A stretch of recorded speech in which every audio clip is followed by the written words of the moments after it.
Well, the funny thing is I'm energised by this campaign and I love it. And I used to be a long distance runner and I've got that feeling that you come off the final bend, you can see the tape in sight, and we are motoring at the moment, so I'm really excited to keep talking to so many more people. Ed Miliband talked about 4 million conversations. Well, it kind of feels we've almost had that many in Cambridge.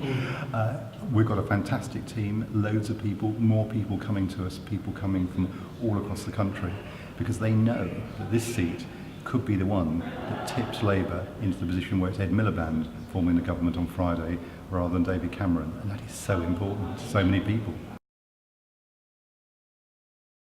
Well, I think actually some of them are the same people, so I wouldn't think it's quite as many as that. And it was good fun, it was enjoyable, but for me, and some of those people wouldn't even live in this constituency, for me, the really important people are the people we're talking to on the doorstep day in, day out.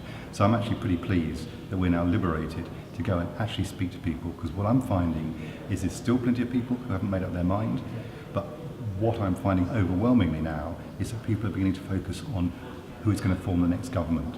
So my opponent has wanted this election to be about a referendum, about him as an individual. That's a completely different issue. The question is, who's going to form the government? And if Labour doesn't win Cambridge on Thursday, it will be a Conservative government of one sort or another on Friday. And that message, I think, is beginning to get through to people. Absolutely, they've done a fantastic job, but actually I think now it could well be the student vote which determines the outcome of the election. So it's not just our students going out talking to the residents of Cambridge, it's talking to their friends, getting their friends involved. This is a huge moment. People will be able to look back in 5, 10, 20 years' time and say, a bit like with the Obama campaign in the States, I was involved, I was there when we changed the country. That's what's enthusing people, and it's a huge moment because, I have to say, for my main opponent, all he's offering is more of the same. And what people want is change, and they can feel it. You can feel it in the air.